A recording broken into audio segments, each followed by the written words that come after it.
Já. Komið í bless og sæl, kæru hlustendur og eða áhörundur. Við erum Boltahausinni, Traustið ég og þarna einhvers staðar birtist Kristján. Góður sæll, Kristján. Blessaður og sælvinur. Heyrðu, heimsmeistaramótið er búið. Formlega.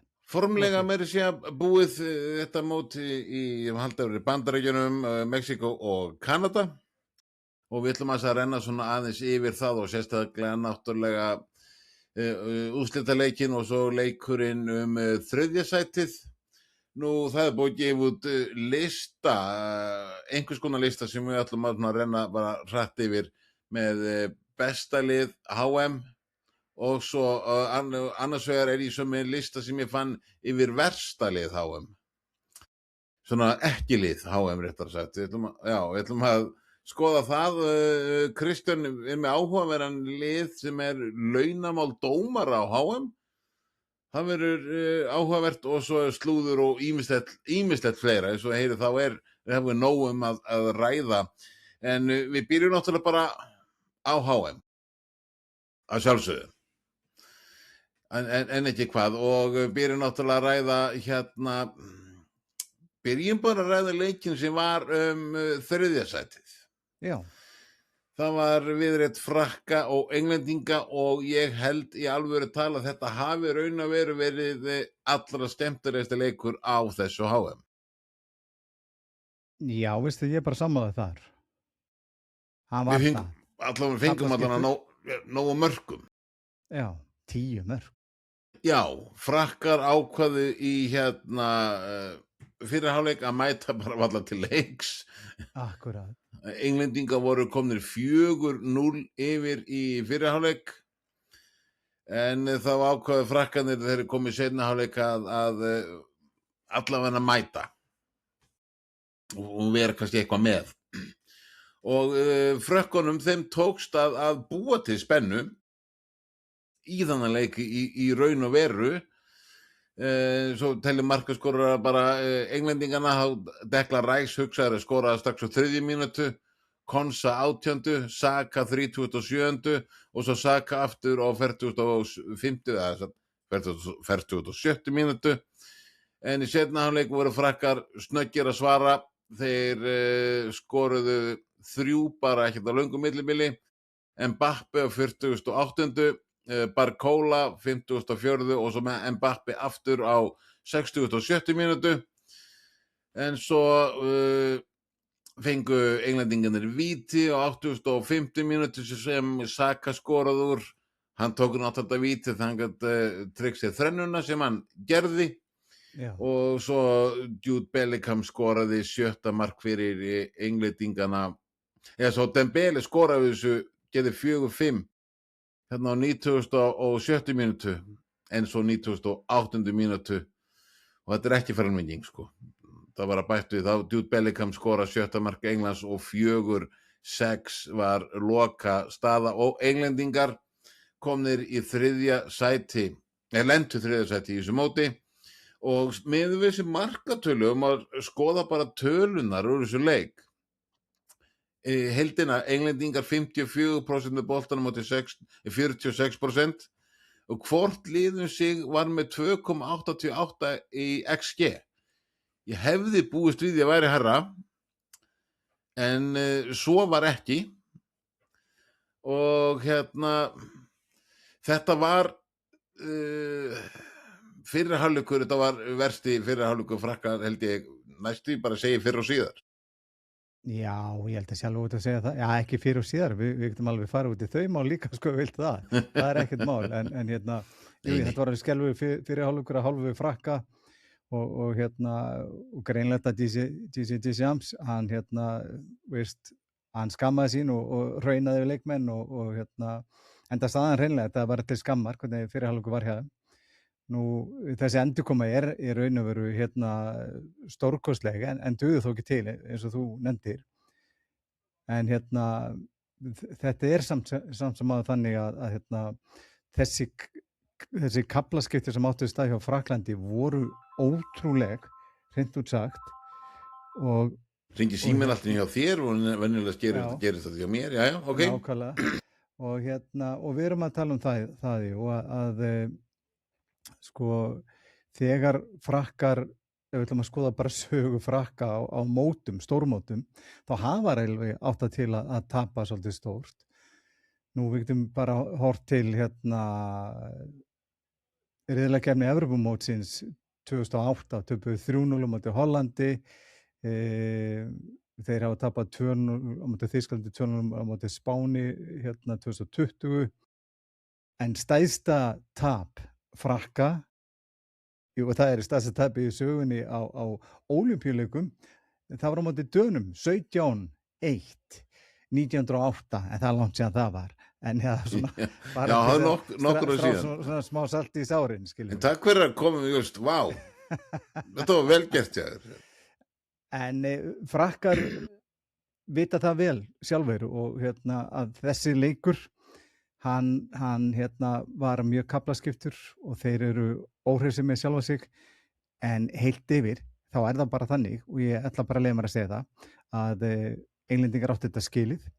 Ég vil Já, hins já, vegar já. meina það líka að Englendingar áttu skilið að vera í úrslitaleiknum, Já, og það vantaði lítið upp á það hefði gerst. já, það gerir það. Já, Það gerir það. En já, Englendingarnir, eins og fyrir segi, í 3. sæti, þá ætlum við að fara að ræða úrslitaleikin. Spánn, Argentína, vildur tala eitthvað meira um Frakkaleikin? nei, Nei, ok.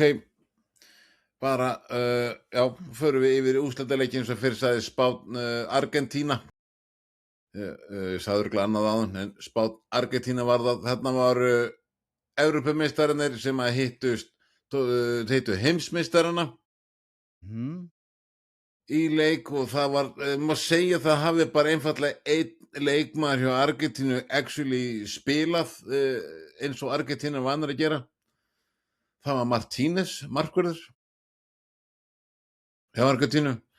Hann fikk alveg að hafa aðeins fyrir hlutunum og átti góða vörslur inn á milli, og sko Argentínu, veist, ég veit ekki, ég punktaði það sniði hjá mér með úrslitaleikin, bara eins og víst, það pínu kannski með að taka pínu sama hvernig Argentína var í þessu leik.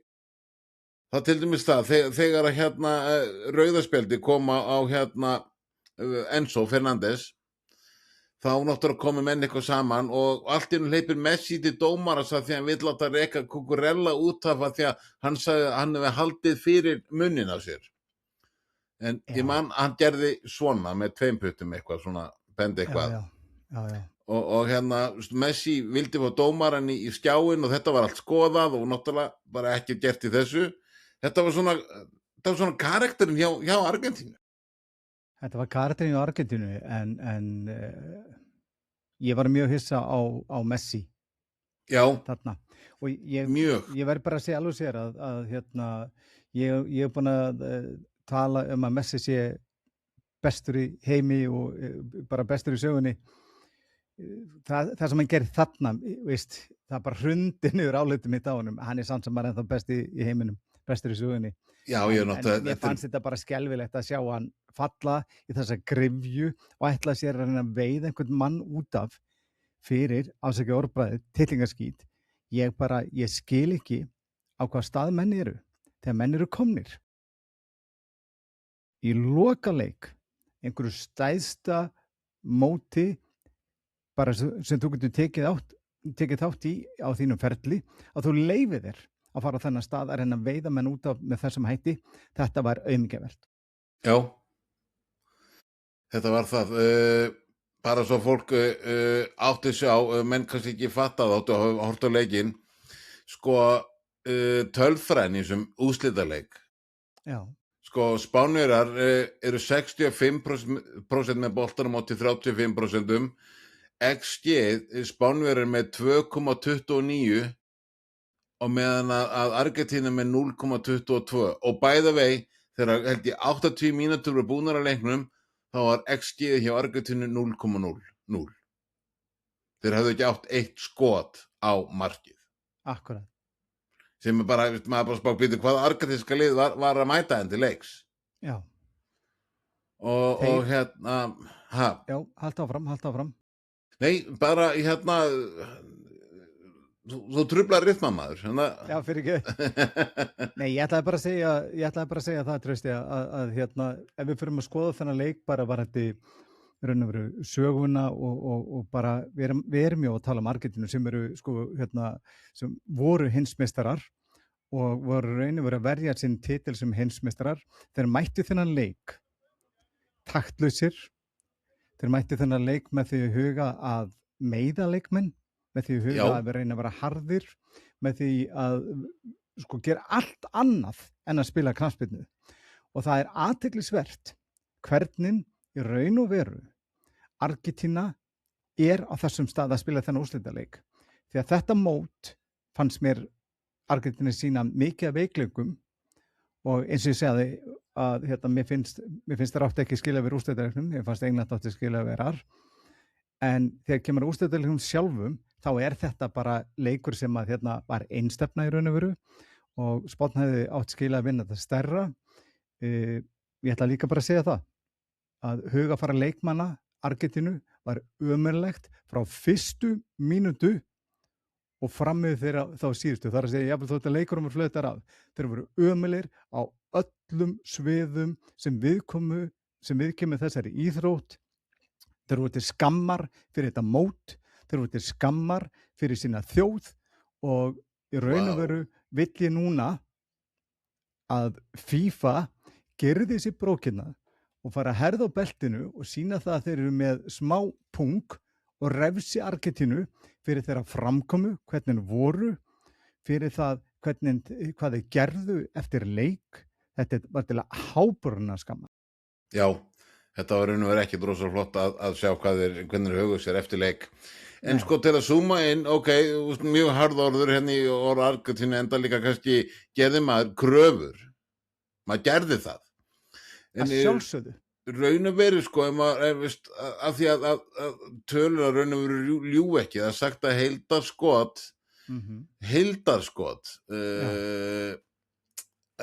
sko Spánverjar var 20 á móti 2, Já.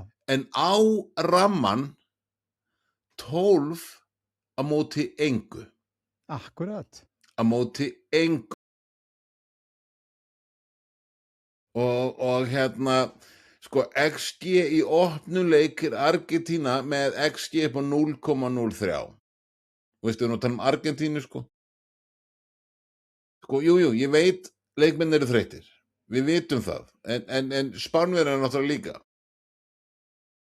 Að sjálfsögðu, en við erum líka, veist, hérna önnur tölur staðreynd gagnvart þessum leik hjá Argentínu. Þeir voru með 5 snertingar inn í teig Spánverja yfir þessar 120 mínútur. Já. Þetta er galið.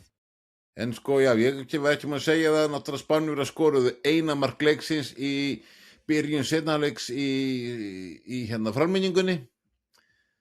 Ferran skorar á 107. mínútu og tryggir Spánverjum þar með heimsmeistaratitilinn og þeir eru núna titilhafar, eru bæði heimsmeistarar og Evrópumeistarar.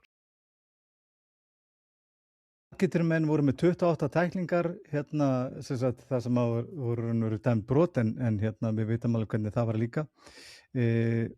Við erum, ef að fara sér atburðarásin eftir leikinn. Já, rendaðan sér við það, bara það er bara flauta leikinn af, Spánverjar vita, þeir eru heimsmeistarar. Já. Þetta byrja náttúrulega því að Nahuel Molina raun og ræðst gegn Rodri strax eftir loka flautið og hann slær í magan á honum. Nú, Leandro Paredes raun og veru hérna, mistir ekki með stjórna sig líka og fyrir hálsinn á hérna, Eric Garcia. Hann hérna, íti síðan við Gavi og skellur í grasið. Í fyrstu var talað um það að hann hefði fengið rautt spjald fyrir þetta eftir leik. Já. En FIFA er búin að staðfesta það var ekki. Nú, ok. Já, bara svo það sé á hreinu. Nú, sko ég vil, hann verður að fá bara eitthvað leikbann út á þetta. Já, ég ætla aðeins að fara yfir það líka eftir.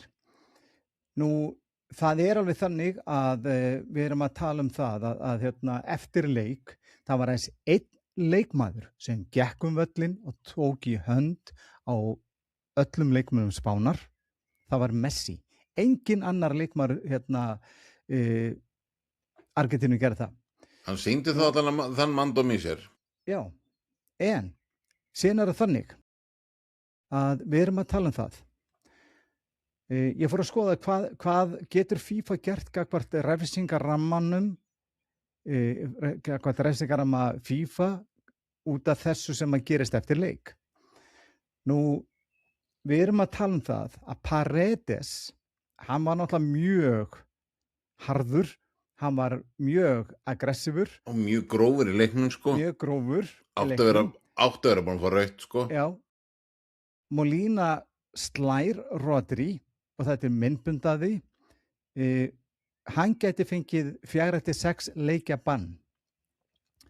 Paredes getur fengið alltaf 10 leikja bann fyrir hvernig hann haga sér eftir leikinn og argentíska knattspyrnusambandið getur fengið allt að hálfri milljón dala í sekt fyrir hvernig höguðu sér. Nú, þegar öll er á botningkvöld, þá þurfum við líka að horfa til þess. Í verðlaunaafhendingunni til Spánverja, þá tekur argentíska liði heild sinni ásamt Messi þá ákvörðun að snúa baki í verðlaunaafhendinguna og þegar þeir eru að fagna. Þvílíkir aumingjar sem þessi menn eru. Þeir voru sjálfur heimsmeistarar á síðasta móti, á mótinu undan. Og þeir fengu þá virðingu sem þeir áttu skilið þá frá öllum liðum. En þegar þeir tapa úrslitaleik, þá leyfa þeir sér að snúa baki í sigur og mótsins í einhvers konar mótmælaskyni. Þetta er gjörsamlega galið. Þetta er fáránleg hegðun. Þetta er ekki fyrsta skipti sem Argentína tapar úrslitaleik, sko. Nei, þeir alveg gert það nokkru sinnum. Já. Og þeir hafa reyndar oft á tíðum verið á verri hlið sögunar þegar kemur að hegðun. Það er alveg þannig. Nú, það er alveg þannig að FIFA er búin að gefa það út strax að þeir eru að rannsaka hvað átti sér stað eftir leik að hálfu Argentínu og ætla sér að gefa við eigandi refsingar eins og þeir sögðu.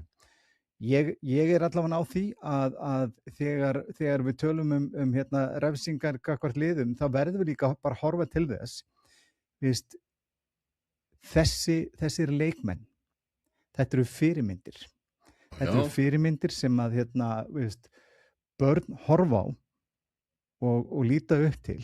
Og getum við lyft okkur það að heilt landslið hagi sér á þennan grottarlega máta.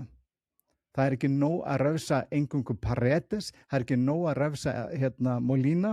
Það verður að refsa argentínska knattspyrnusambandinu á grimmilegan máta. Ég er á því. Nú, það sem gerist síðan eftir leik er það að hann hvað heitir hann aftur, Scaloni fer í blaðaviðtal og fer hreinlega að gráta og segist ekki skilja hvað hefur átt sér stað og bara vonast eftir því að hann geti fengið hugsanlegt tækifæri áfram, hann viti ekki hvort ég geti komið liðin eitthvað lengra. Come on, segðu eitthvað það hvernig þínir menn voru að haga sér, sýndu fordæmi og svo kemur Messi eftir leik, bara núna reyndar ekki eftir leik fyrir ekki í dag og gaf þetta smá yfirlýsingu.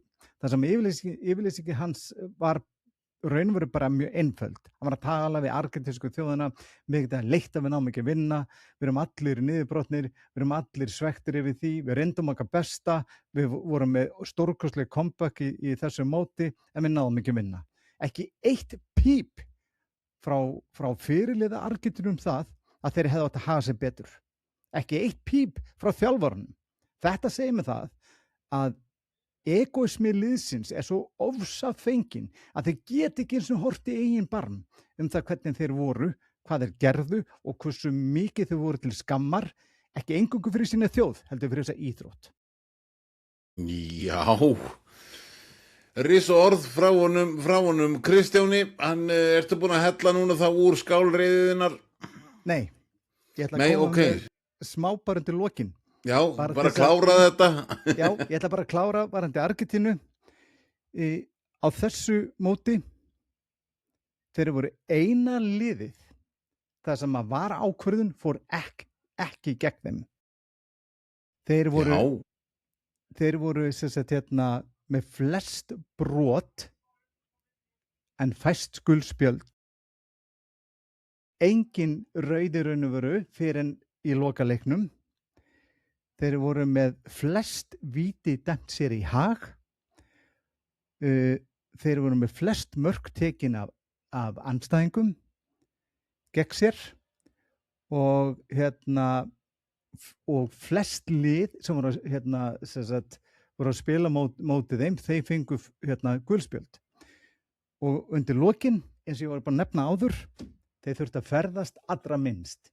Það er augljóst mál hvernig FIFA hefur verið markvisst að vinna með Argentínu í þessu móti og það er líka til skammar. Og ljósið þess, þá vill ég bara spurja þig eftir allan þennan lestur. Telur þú að FIFA muni eitthvað gera eitthvað rosastórt við þetta argentíska landslið? Nei. Akkurat. Ég held ekki. Það verður kannski einhverja smá refsingar. Ég myndi sína smá pung í sér kakvætti. Já, ég hissa. Já, en ég hugsa ekki. En já, þetta var reiðilegstur Kristjáns, gjöru þið svo vel. Já. Ég svona, já, átti ekki vona á þessu, ég veit hérna það. En já, en svona í ljósi þess, Argentínumenn, ég bara skil ekki hvað þetta lið, að hvernig þeir voru að spila, þetta lið hafi verið úrslitum. En Spánverjar, skulum bara hrósa þeim allverulega, þeir gerðu vel. Algjörlega. Spiluðu vel og þeir voru virkilega að reyna og uppskáru loksins. Þeir skoruðu einu sinni 1 mark, það var dæmt af þeim vegna eitthvað sem að ég held að hefði raun og veru geta staðið annar staðar. En þetta var mjög áhugaverið punktar hjá Kristján og bara takk fyrir allar að koma með þetta. Já, minnsta máli. Og eins og kannski allir vita, Spánverjar eru heimsmeistarar og Argentínumenn eru í öðru sæti og Englendingar eru í 3. og Frakkar þá vantarlega í 4. Og næsta það bara 4 ár í næsta HM. Ef aðeins að fara yfir veluna peningana. Já. Herðu, 4. sæti til Frakka. Þeir fengu 3,7 milljarða íslenskar króna fyrir að taka þátt í mótinu og ná 4. sætinu. Ok. 3. sæti brons Englendingar, þeir fengu 4 milljarða. Nú, annað sætið. Já, Englendingar, já, fyrir Já. Annað sætið Argentína, þeir fengu 4,5 milljarða króna. Nú, 1. sætið Spánn, 6,9 milljarða króna íslenskara. Já. Litlu peningarnir. Heyrðu, ok, í öllum þessu leikjum það þurfti að sjálfsögðu dómara og dómarar þeir eru náttúrulega með einhver laun frá FIFA væntanlega og þú ert með Kristján, þú ert með tölur það með laun dómara á HM. Já, nú launapakki dómara sem að dæmir, þar að segja sem að dæmir 5 leiki. Það eru rúmar 14 milljónir íslenskar króna. Allir leikmenn, fyrir ekki allir dómarar, fá fría gistingu á 5-stjörnu hóteli. Þeim er flogið á milli leikja í einkaflugvél og þeir fá $500 í dagpeninga til þess að eyða og skemmta sér. Nú, það er líka athyglisvert að þetta raun og veru getur við sagt að þóttu komir bara og dæmir 1 leik að þá færðu dágóðu upp að í dag. Það er mjög gott finnst mér. og ég vil meina það að þetta eru skref fram á við sem að eiga sér stað gagnvart dómurum. Nú, við erum jú að tala um það að eins og sá sem að dæmdi úrslitaleikinn, þá erum við að tala um 15 milljónir plús. Já, Hann er búinn að dæma nokkra leiki þar á undan og er kominn á þennan stað þar sem að hann er kominn úrslitaleikinn og þetta var síðasti leikur sem hann dæmið þegar hann er hættur svo. hann er hættur. Já, Hann er hættur. hann hætti á Já. toppnum Já, og sá ágæti maður er hættur að dæma. akkurat. En finnst þér samt að þú dæmi og kjójúttur 5 leikir og dæmur eitthvað en með við alla peninga flóruna sem þú ert að tala finnst það þá 14 milljónir rosalega há upphæð? Já, sko, við skulum bara byrja þegar að fara við það sko, meðaltal dómara á HM eru 3 til 5 leikir. Þannig að þú ert að fá 14 milljónir, þá er það ekki træðilegt, trösti. Nei, ég er bara Það er ljósi alveg allar þannig. upphæðina sem þú veist að fara yfir núna aðan, sko. Já, plús það að þú fær, sko, Já, vísu náttúrulega, já, svo færðu 70.000 krónur í dagpeninga, daglega, sem sagt, já, fyrir hvern einasta dag sem þú ert tengdur á mótinu. já. Þannig að þetta er ekki litlar upphæðir. Men þú ert búin að læra til dómara, myndu að hverjast þú ekki að dæma hana? Ef ég hefði vitað því að þetta væri gulrótin á sínum tíma, þá hefði ég haldið áfram. Ekki hiklaust. Maður dæmdi svo marga leiki og á sínum tíma, ég dæmdi 90 leiki á tímabili. Ok. Og við erum að tala um það að borgunin fyrir það þegar ég var 0 krónur. Þannig að þú varst ekki rosa ríkur á því að verða dómari. Nei, það bara Nei. hætti á endanum og Já, þurfti bara að já. vinna og annað slíkt. Já, ég ætla að spá, var ekki það aðal ástæðan fyrir því að þú hættir þessu? Já, það er bara þannig, veist. Hörðu, næsta leiður fyrst erum að HM, klárum þetta á þeim nótum að ég er með lista frá ESPN sett saman sérstakt vonbrigðalið heimsmeistaramótsins. Ok. Þetta er sett lið sem er sett saman úr leikmönnum sem stóðist ekki væntingar á nýafstöðu HM. Og þú ert svo Þetta getur umdeilt. Þetta get auðvitað með þetta mun vera umdeilt. Já. Og ég minnst að þegar ég skoða listan, ég var ekki alveg sammála öllu, en ég ætla bara að nota þetta plattform því að það er ESPN sem setur saman, en þú ert svo hins vegar með lista yfir bestu leikmenn HM frá FIFA, er ekki rétt? Jú. Já.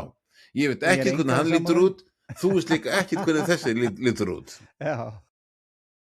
Við skulum að byrja þetta og í markinu setja þeir Fernando Muslera, markvörður Uruguay, sem tók landsliðshanskana fram á 9 og spilaði sínu 5.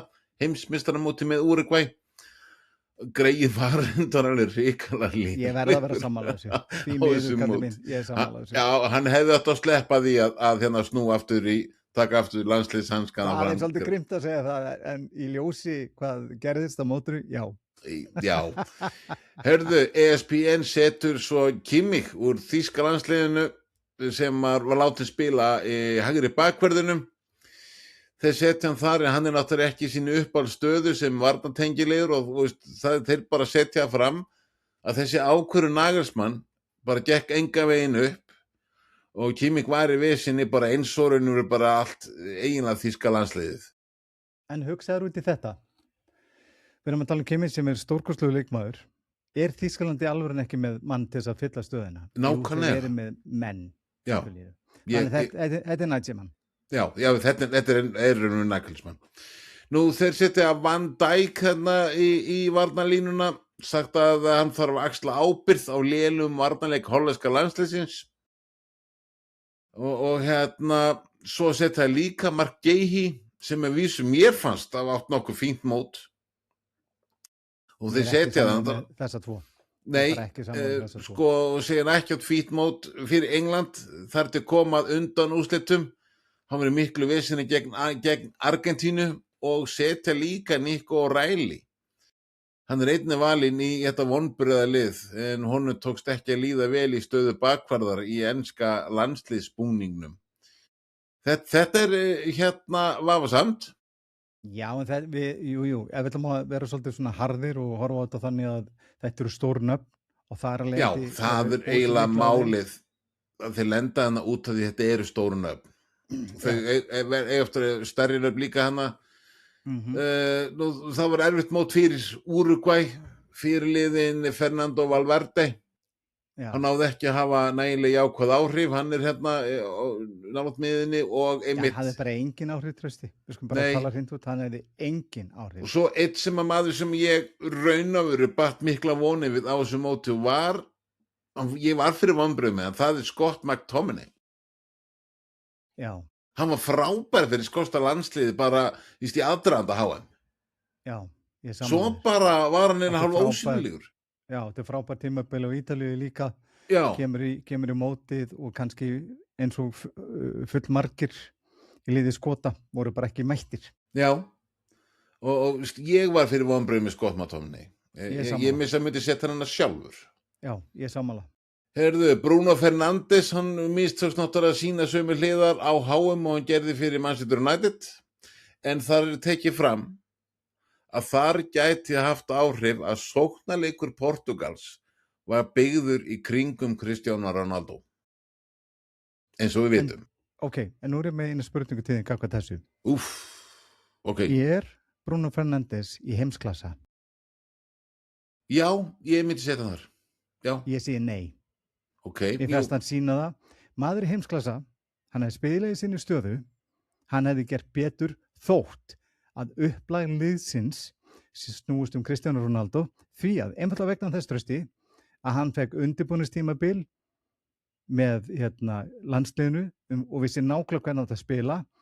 Bruno Fernandes fyrir mér er enga veginn í heimsklassa og hann sannaði þessu móti. Ok, mér finnst það stóra bítu en Van Dijk. Van Dijk er í heimsklassa, hann er hins vegar bara á niðurleið vegna aldurs. Já. Það er bara þannig, við skulum bara vera hreinskilnir þar. Já, en ég satt Bruno Fernandes samt, mér finnst hann heimsklassa leikmaður. Ekki fyrir mér. Hann er í þessum öðrum klassa. Nei, ok. Þú átt rétt á þínu áliti. Við ætlum að klippa þetta út. Ég klippa þetta út eftir nei. Hörðu, svo er setja Flória Virt sem að, við vitum, hann átti náttúrulega misja tímabil með Liverpool í vetur. Já. Og svo náðum sér ekki strikk heldur með þýska landsliðinu. Erum við alvörun að segja það þegar vilja meina það? Sterkingi Þýskalands í honum að kenna? Nei, hann bara náðu sér ekki strikk með þýska landsliðinu. Eins og margir aðrir. Enginn í þýska landsliðinu. Ég tók það fram áðan. Já. Hann var enginn í þýska landsliðinu. Nei, ok, hörðu, Kristján Pulisic átt að vera leiðtogi bandaríska landsliðsins en hann svo virtist bara hverfa þegar pressan var sem mest. Já, ég meina hann var nú bara meiddur fyrir mótið, kemur inn í mótið meiddur og við hverju bjuggust menn. Já. Hann var bara ekki í formi, hann er búin að vera meiddur. Heyrðu, talandi svona, af hverju í þessum hóp er nefnilega maður sem heitir Neymar. Hann er fremsti maður í þessu ekkiliði og menn það bara spurt af hverju var Neymar valinn í HM hóp Brasilíu. Neymar kemur út af stóru nafni fyrir Brasilíu, alveg svo Pulisic er risastórt nafn fyrir Bandaríkin. Hann er langstærsta nafni fyrir Bandaríkin og Neymar, ef ekki að segja hann sé bara langstærsta nafni fyrir Brasilíu. Þess vegna voru þessu tveir menn í sínum hópum en ég er sammála, þeir voru mikil vonbrigði. En báðir er að gera nákvæmlega sama, koma tilbaka eftir meiðsl. Neymar eins og segja, hann kemur hann meiddur inn í mótið, hann spilar aðeins 37 mínútur og menn er að tala það að Carlo Ancelotti gerði bara gríðarlega stór mistök með að velja Neymar. Hann hefði til dæmis átt að taka Joao Pedro. Já, ég er svolítið sammála því, sko. En við vitum alveg hvað Neymar getur þegar hann í formi og kannski voru menn bara treyst á það að hann myndi komast í gang eða ná sér á strik, skiluru. En til þess að ná sér á strik þá þurfum menn að spila. Þannig er það bara. Já. Spila kannski nokkuð. Hann náði sér ekki á strik í þessu móti, alveg svo Pulisic náði sér ekki á strik í þessu móti. Hörðu, nú ert þú með aðalið FIFA. Já, Það lifa þér að renna svona yfir það. Við völdum þetta ekki, tökum það bara skýrt fram, nákvæmlega. en FIFA valdi þitt lið en ESPN valdi mitt lið. Þannig að gjörðu svo vel, Kristján. Þakka fyrir. Nú það í markinu er hann Köpel frá Sviss, sem ég reynda skil ekki, allt í lagi. Vinstramenn Cucurella frá Spáni. Sammála því. Í hægri stöðunum var Porro frá Spáni. Í miðvörðarstöðunum voru Martínez frá Argentínu, sem ég geti alveg tekið undir, mjög góður. Og svo var það Kubarsi frá Spáni, sem að mér var stórkostlegur í þessu móti. Nú á miðunni voru Rodri frá Spáni, stórkostlegur. Bellingham frá Englandi, stórkostlegur í þessu móti. Þar beint fyrir ofan, að sjálfsögðu, Messi. Nú, stæðsta,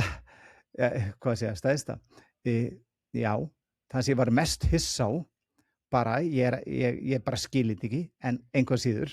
Hægri vangur er Trossard, Belgíu, sem ég bara skilit ekki, en einhvað síður, þannig er það.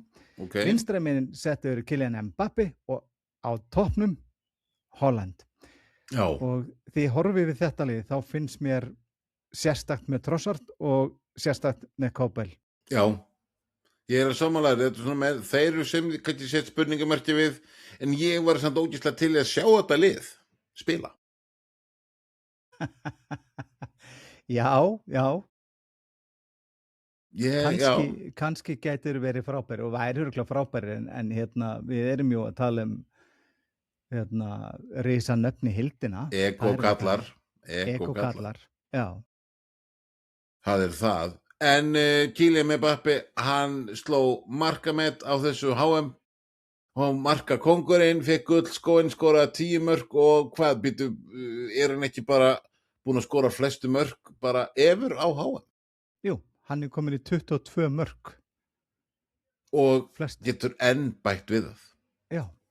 Hann var frábær og fyrir mína sakir fannst mér hann og raunum veru Bellingham líka vera, þetta er svona gæði sem mér fannst vera eina bestir á þessu móti. Já, ég er sammála þér. Mér Bellingham bara, hann dróða þetta enska lið aldrei mikið. Ég er bara algjörlega sammála þér. Eitthvað sem maður kannski bjóst við að Kane myndi gera. En senstu 2 leikjunum var Kane bara ekki sjáanlegur. Eða sko, hann spilaði ekki eins og þriðasætið. Sko. Hann var ekki með það, þannig að en þér, hvað fannst þér? Fyrir ekki dastöld, hvað fannst mér hvað? Hver fannst þér vera svona besti? Mér fannst Bellingham vera bestur á mótinu. Já. Mér fannst Rodri frábær, en mér fannst Bellingham vera bara vaxandi með hverjum leik. Nú Tuchel svo sem spila honum ekkert alltaf skilur eins og við vitum, en Rodri var bara jafn yfir mótið og svona veist, hans stöðuleiki er bara svo svakalegur og mikilvægur og liðið hans treystir hann og veit bara á hann. Það er heila málið. Já. En svo má ekki heldur gleyma því að og ég horfa alveg til þess. Lið Argentínu. Messi fannst mér bara að vera drífandi fyrir liðið og ég bara því horfum tilbaka núna, hvar hefði liðið verið ef að Messi hefði ekki verið? Já, nákvæmlega. Herðu, það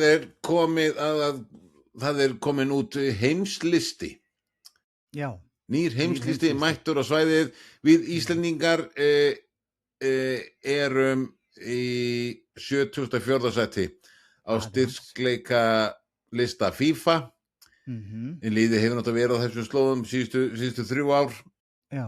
Við höfum það hæst verið í 8. sætinu, spáði því 2018. Já. Og neðst hefur við farið í sæti 131. Normenn þeir stökkva hæst á þessu lista, liðið fór upp 12 sæti frá síðasta lista eftir góðan árangur á nýlarn og HM, en það voru þið frábærir og nýjir heimsmeistarar Spánar á toppi listasinn, Argentínumenn þeir eru í öðru sætinu. Og það er verið að tala það núna. Næsta verkefni landsliðsins er C-deild þjóðadeildarinnar í haust og er Ísland í efsta liði í riðlinum á heimslistanum og Ísland, riðill Ísland í þjóðadeildinni er Búlgaría sem er 85. Luxemborg 98. og svo Eistland sem er 127. En topp 10 heimslistinn í knattspyrnu ég byrja 10. sæti. Ég er búinn að segja hitt. Nei, hvað ég er búinn að segja? Jú, ég byrja 10. Bara byrja 10. 10. sæti eru Mexikóar. Okay. 9. eru Hollendingar. 8. Belgar. Portugal eru í 7. sæti. Marokkó, þeir halda sér hérna, þeir eru í 7. Mér finnst ótrúlega, Brasilíumenn eru enn í 5. sætinu. Englendingar eru í 4. Frakkar 3. Það ætti nú að vera öfugt með hvernig leikunum fór. Argentínumenn eins og fyrir sagði, þeir eru í 2. sæti og Spánverjar eru í 1. Þannig að sko, eða þessu móti Mexikóar þeir hoppum 4 sæti. Portugal er dett 2 sæti. Og Marokkó og Brasilíumenn, þeir eru sem Brasilíumenn hugsaði, þeir hoppaðu 1 sæti. Það er mér ótrúlegt. En já, þetta var listin. Þar með erum við ekki búin að gera nokkuð upp HM? Það er kannski bara eitt undir lokin og það er náttúrulega, eins og þú nefndir áðan, var þetta Kylian Mbappé, hann er komin á toppinn, sameiginlega 22 mörk. Nú, yngsti leikmaður til þess að spila úrslitaleik og vinna, sem sagt, það er Lamine Yamal, 19 ára. Þetta var náttúrulega stærsta HM í sögunni, 48 lið, það voru spilaðir 104 leikir og þar alveg skoruð flest mörk líka. Og að lokum ætli verið að segja það, þeir eru að tala að fjölga í næsta móti. Í 68 lið. Ok, þú ert færið þangað. Ok, ég ætla ekki að færa þangað. Ok, hvað finnst þér þetta? Bara, ok. Jú, mér fannst það á þessu móti, ég vil bara horfa til þessa móts, þá finnst mér það að vera þannig að það voru nokkur liðarna sem voru, það sem getur kalla bara lítil lið og voru að stíga ágætisskref í þessu móti en ekkert frábær, skilur við. Og við sáum alveg, frekar stór töp þannig lagað, en við sáum líka óvænt úrslit fyrir þessu liðum.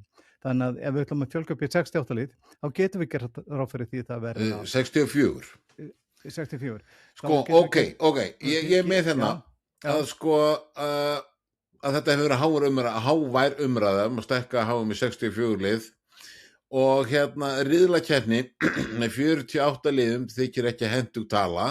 Akkurat. Og myndi einfallega,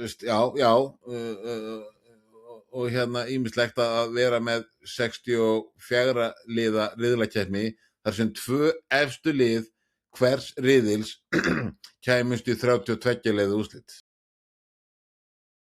En I've sagt það á nýafstöðnu heimsmeistaramóti hefði innihaldið 64 lönd. Hvaða lönd hefði bæst við í mótið ef það hefði verið núna? Í Asíu hefði verið Indonesia, Óman, Sádi, Arabísku fyrstadæmin. Nú Evrópu hefur verið Danmörk, Ítalía og Pólland. Og svo hefði við fengið Honduras, Jamaica, alltaf skemmtilegir á velli, og Surinam.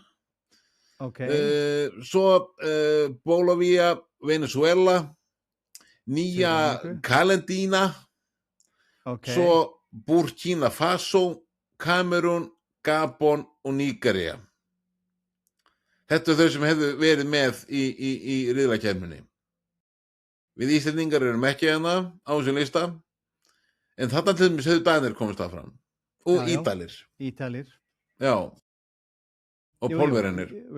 Það er alveg þannig að eins og ég ætla að segja það, við munum þá fá fleiri af þessum smærri liðum, við fáum líka þá hins svokölluðu stóru lið sem ekki búin að standa sig sem skildu undanferðin misseri. En jú, þetta gefur litlum liðum tækifæri ef þið fjölga, en ég tel að þetta myndi þá verða til þess að við fáum úrslit sem að verða ekkert endilega allt of skemmtilega, það er að segja of stór töp en við munum líka fá óvænt úrslit eins og alltaf Já, hverju eins einasta og alltaf. heimsmeistaramóti. Jú, Já, við skulum bara sjá til, en hérna, það gæti rosa gaman. Það gæti líka verið bara, ok, ég ætla bara að byrja að horfa í 32 leiðúrslitum. já. Það gæti En- líka enda á þannig. En að lokum, eins og alltaf Trausti, hvernig fannst þér þetta HM? Mér fannst þetta bara fínasta HM. Raun og veru, en eins og ég er búin að segja þér, það sem stendur upp úr þessu móti allra hæst er Infantino og Donald Trump Ok. fyrir mér, og ég held að fyrir mjög marga þá stendur það alveg upp úr til Mhm. miður. Mér fannst þetta mót vera skemmtilegt heilt yfir, mér fannst það bara vaxandi mörguleiti, það kom smá látæða, en svo kikkast upp aftur, mér fannst náttúrulega bara það sem gerist í úrslitaleiknum, eftir úrslitaleikin fannst mér ömulegt, en í heildina, ef ég skoða þetta mót, þá vil ég meina það að þetta sé eitt besta mót sem að ég hef séð. Ok, wow, stór orð. Þú ert búin að vera stór orðaður í þessum þetta. Já, Heyrðu, ok, nú er sagt að ítalska knattspyrnusambandið eða fótboltasambandið hefur hitt Pep Guardiola og reynt að sannfæra hann að taka við sem þjálfari karla landsliðsins. Það er Sky og Ítalíu sem greinir fyrir þessu. Og sko, það er líka búið að tala það að reyna að fá Pep í að taka við enska landsliðinu. já, En Tuchel náði þriðasætinu. Þetta er algjörlega. bara besti árangur Englands í mjög, mjög langa tíma. Raun og veru, hann geti alveg fengið áfram sens. Mér finnst það ekki ólíklegt, raun og veru. Sko, áranguslega séð, hérna vil ég meina það að þetta hafi verið frábært mót hjá Englendingum, voru ekkert langt frá því að fara í úrslitaleikin, það átt skil yfir úrslitaleiknum. Það sem mig grunar hins vegar, og svo ég held áfram að vera með stóra orð, mig grunar að hann sé ekkert endla allt og vel liðinn hjá leikmönnum Englands. Og ástæðan fyrir því að segja það er það að mér finnst svona hvernig menn tala í viðtölum þegar snýra honum, þá tala menn svolítið í kringum heitan grautinn. Og hérna, mér finnst það svolítið athyglisvert og þess vegna tel ég að það kæmi mér ekkert óvart ef að Englendingar myndu í laumi ræða við Pep til þess að kanna stöðu hans gagnvart Englandi. Já, það er raun og veru búið að segja það sko, að ef Pep segir já, og þá verður Tuchel látum fara, ef Já. Pep segir nei, þá verður Tuchel áfram. En það sem gerist líka er það að Didier Deschamps er að hætta með Frakkland, Zinedine Zidane er að fara að taka við Frakklandi, Nagelsmann hættur við Þýskaland, Klopp er að fara að taka við Þýskalandi, hugsaðu hvernig þetta verður þá. Við erum að tala um ef að Pep, hvað sem að tekur við Ítalíu eða Englandi, svo erum við að tala um Klopp, svo erum við að tala um Hann er áttið Zinedine Þýskalands. Zidane. Já, þetta verður skemmtilegt. Fá Heyrðu, þessa það er- þrjá sterku karaktera inn sem Já. landsliðsþjálfara. sem landsliðsþjálfara. Já, Heyrðu, ég er að sjá hérna, þetta er nýlegt að West Ham hefur náð samkomulagi við Al Hilal kaup á hérna kaup Sádi-arabíska félagsins á Somerville. já, Það er Sky Sports sem segir frá að þegar allir tekið saman sé Al-Hali að bjóða 68 milljónir punda fyrir hennar hollenska kantmann. Róma hefur verið að kroppa í Somerville já, en ekki ná samkomulagi við West Ham. Sagtu við verið frá því að Róma hefði búið 39 milljónir punda í leikmanni, sem er náttúrulega mjög bara pínu hneggstlegt með við tölunum sem er í gangi í dag. akkurat. En Al-Hilal bauð 68 milljónir punda og var tilbúðinu fljótt tekið af West Ham. Sko, Manchester United eignið orða við hann, en það var náttúrulega ekki kannski beint formlega viðræður. Þessi hugmyndum var svo að Somerville yrði fengin inn ef Rashford yrði seldur, en þetta Rashford mál hérna. Og hérna, sko, ég skil ekki með allar svo tölur sem er gangi í dag. Já, Somerville, 24 ára gamall, Akkur stökk enginn á þessu liðum í ensku úrvalsdeildinni á þennan mann? Getur Þetta þú er svarað góð með því? spurning. Þetta er Já, bara mjög góð spurning. Ég meina þegar öll er að botnin kvöld að þá hérna þá menna vilja frekar City, liðin Chelsea, nýbúið að borga 117 milljónir punda fyrir Margot Rodgers frá Aston Villa. já. Staðfest. Er það ekki bara hins vegar þannig að hérna, lið vilja frekar selja sína leikmenn út fyrir landsteinana svo þessi ekki að fara að hérna, fá eitthvað skammir í hattinn fyrir það að fyrir leikmaður sé að gera vel hjá öðru liði á móti Já, ég menna það er náttúrulega einhver partur af programmið, sko. Já, það er alveg þannig. En mér finnst samt raun og verið leikmenn og lið að horfa á þessar tölur sem að þeir verða að selja, að kaupa leikmenn á, skulum hafa þannig. Já.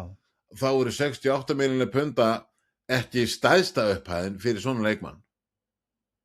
Þannig að já, ég svona spái, já, og talandi upphæðin, náttúrulega Elliot Anderson, hann náttúrulega fór frá Forrest til City fyrir 116 milljónir punda.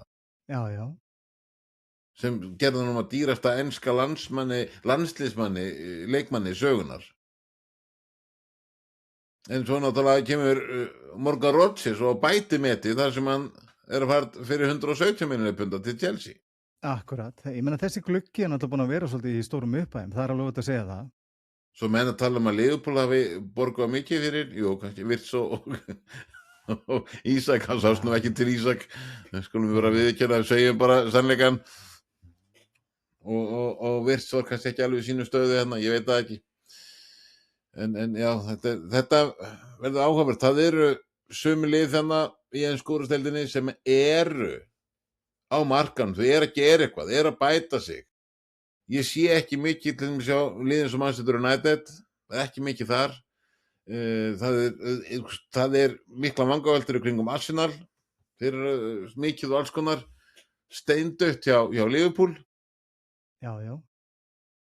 Tottenham búin að vera gríðarlega öflugir, eins og þú sagðir. Já. Sagðir, þannig að þessi gluggi er samt alveg áhugaverður og er náttúrulega ekkert búinn. HM var að enda og nú kannski fer eitthvað að fara í gang. Já, ég meina, nú er náttúrulega bara undirbúrstímabilið erum við svona hjá flestu liðum farin af stað og hérna það sem að þeir kalla pre-season tours, þeir eru farnir af stað líka og hérna við erum jú að tala um það að það gerist oft margt þegar fyrstu leikir eru spila, þá hérna sjá stjórarnir svona hvar veikleikarnir eru, hvað þeir vilja gera, helstu áherslur sem að þeir vilja sjá og svo framvegis. Já. Við erum mjög að tala um hérna að Tottenham búin að vera mjög duglir.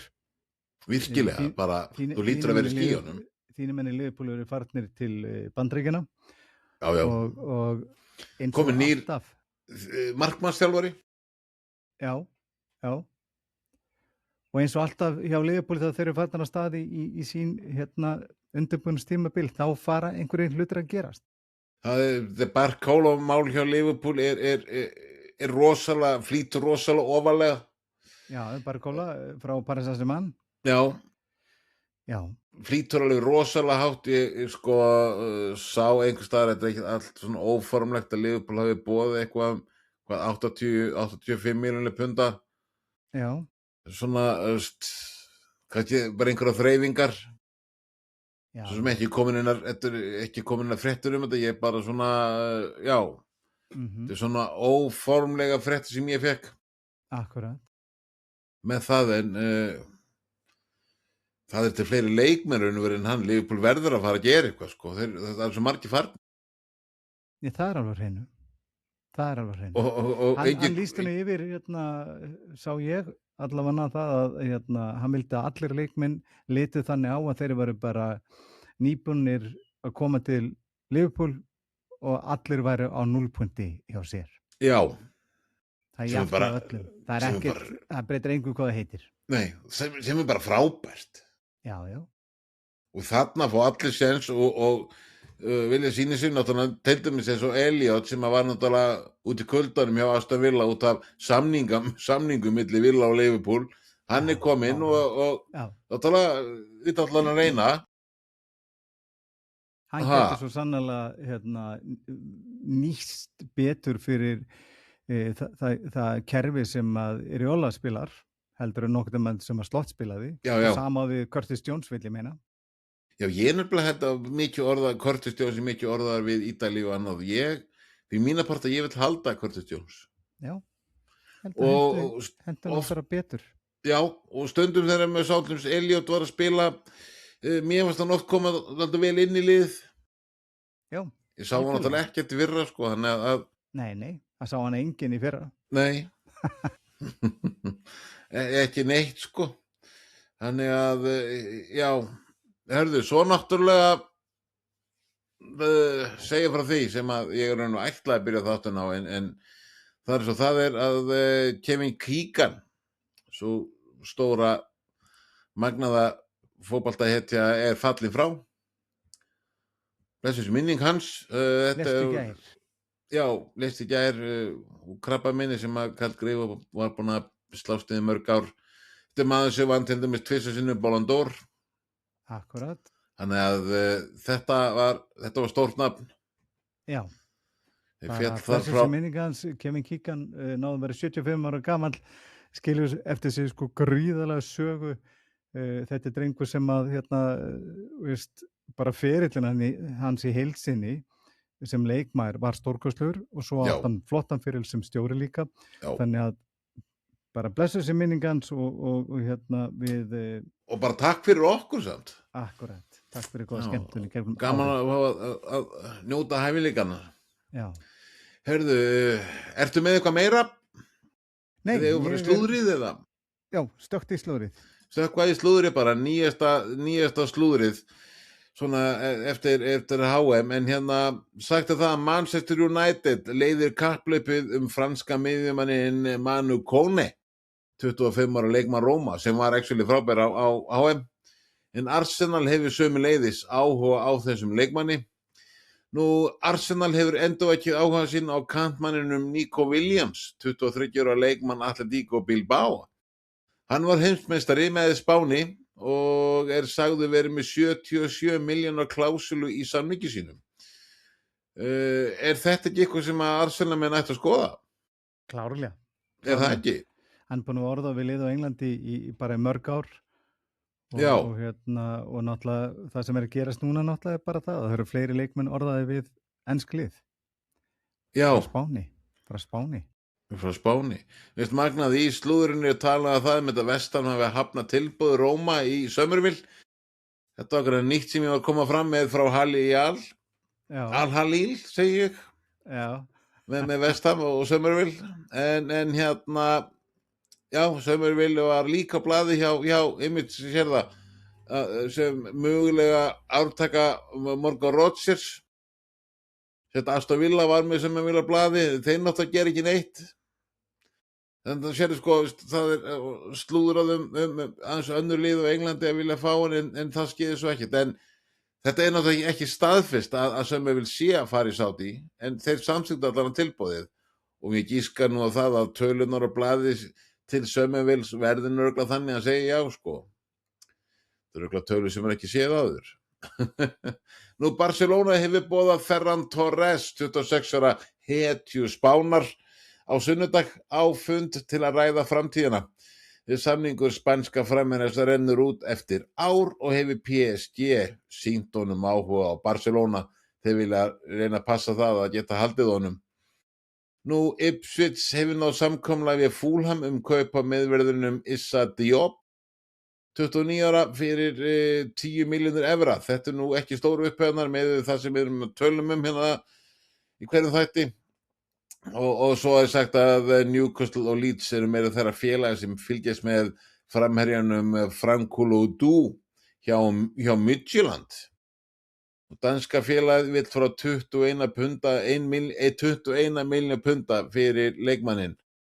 Fyrir 21 miljónir pund er kannski ekki stórast upphæð fyrir Leeds og hvað þau meira fyrir Newcastle. Þannig að já, nei, en þessi leikmann kannast eitthvað við hann frá Midtjylland. Já, mjög Já, góður, mjög góður, já, þú hefur eitthvað séð til algjörlega. hans. Já, já, virkilega, virkilega góður leikmaður. Já, já, er þá spennandi svona fyrir ef hann kemur í ensku úrvalsdeildina?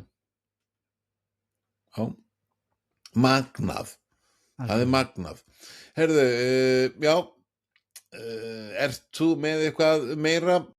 Við þurfum náttúrulega að fara yfir Evrópukeppnar sem eru í gangi. Víkingur frá Akkurat. Reykjavík er að fara að spila og að taka á móti Hapoel Beersheva frá Ísrael í dag.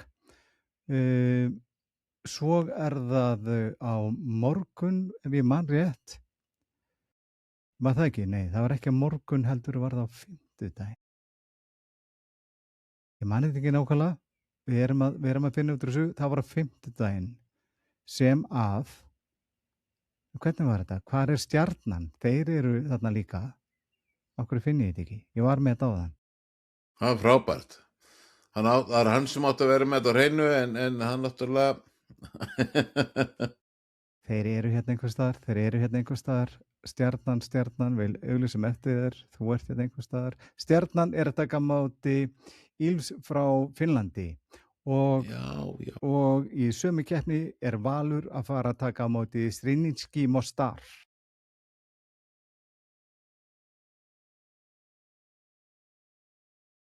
Frá Bosníu.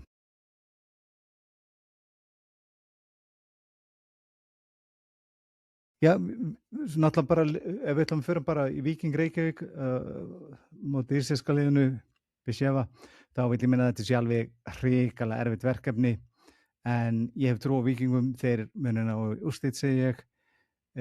Stjarnan á móti Íls, ég tel að þetta sé algjörlega 50-50 leikur. Ég held hins vegar að þetta er ansi erfitt fyrir Val á móti bosneska liðinu Strinitski Mostar, því miður. Já. Ok, það bara kemur í ljós. Herðu, já, sagt var því hérna franski landsliðsmarkurinn Lucas Digne er í París að gangast undir læknisskoðun áður en hann gengur í raðir Evrópumeistarana Paris Saint-Germain. Sér 33 ára leikmaður var með frökkum á HM en hann skrifar undir 30 ára samning.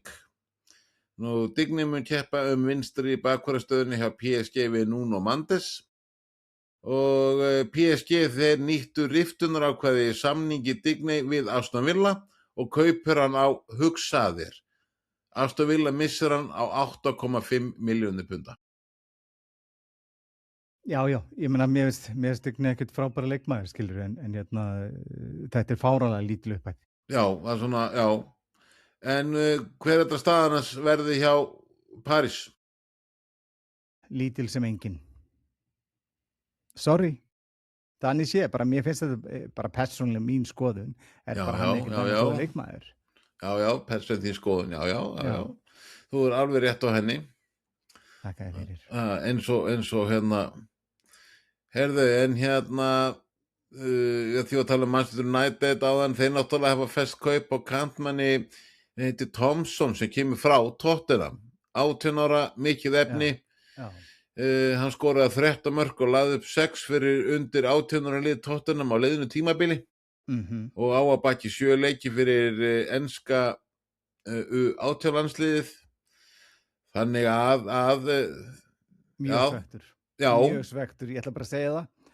Þetta er hrikalega mikið efni og ég er hissa á því að hann ákvað að fara þangað.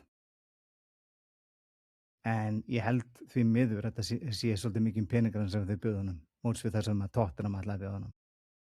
Já, sko það sagt er að United sko borgar 4 milljónir punda strax fyrir hann, en svo upp að getur tvöfaldast ef leikmannur gerir góða hluti hjá United og getur fært allt 8 milljónir, en Tottenham fær einnig 15% af hagnaðinum að næstu sölu á þessu leikmanni. Sem er vel gert. Sem er nokkuð vel gert að geta sett þá hérna klásulu inn í samning. Það er nokkuð gott. Hörðu, það er hérna staðfest. Aston Villa hefur fest kaupina Joe Gomez frá Wolves og kaup hann á 35 milljónir punda og svo upp að geta hækkað 4 milljónir punda til viðbótar. Já. og 20, fæst að vita að Gómez er 25 ára, hann var þetta einnig orðað við Liverpool og Manchester United og Villa, þeir hafa tryggt sér hann. Það er staðfest. Það eru allir að gera eitthvað nema mínum menn. Það er fullt að orðað eitthvað, en ekkert meira það. Það er svo náttúrulega, svo samt er sagt á því að Arsenal þeir íhugi að fá enska varnarmanninn John Stones, 32 á frjálsri sölu eftir meiðsli franska varnarmannsins William Saliba. Skilja það mjög vel. Já, og ég skil raun og veru ekki að því að hann John Stones er samningslaus. Af hverju er engin fleira að reyna að ná honum? Já, ég meina þetta er drengur sem að vill sæmilega launapakka og ég held að það sé nákvæmlega málið að liðin vita hvað hann er að biðja. Já, þetta finnst mér skrítið, en það er bara ég. Já. Það geta mjög mörg lið nýtt hann, sko. Já, algjörlega, klárlega. Hörðu kall, er þetta ekki bara fínt hjá okkur?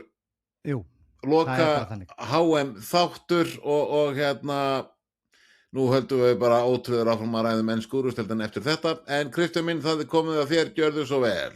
Já, það er komið að því, kæri vinir, endilega fylgja okkur, ítið á subscribe-takkan og deilið þættinum eins og vindurinn. Nákvæmlega, svo mörgur þau eru við strákunum þetta kærlega fyrir okkur að sinni, sjáumst fljótlega aftur, hafið það frábært, komdu næst, verið sæl.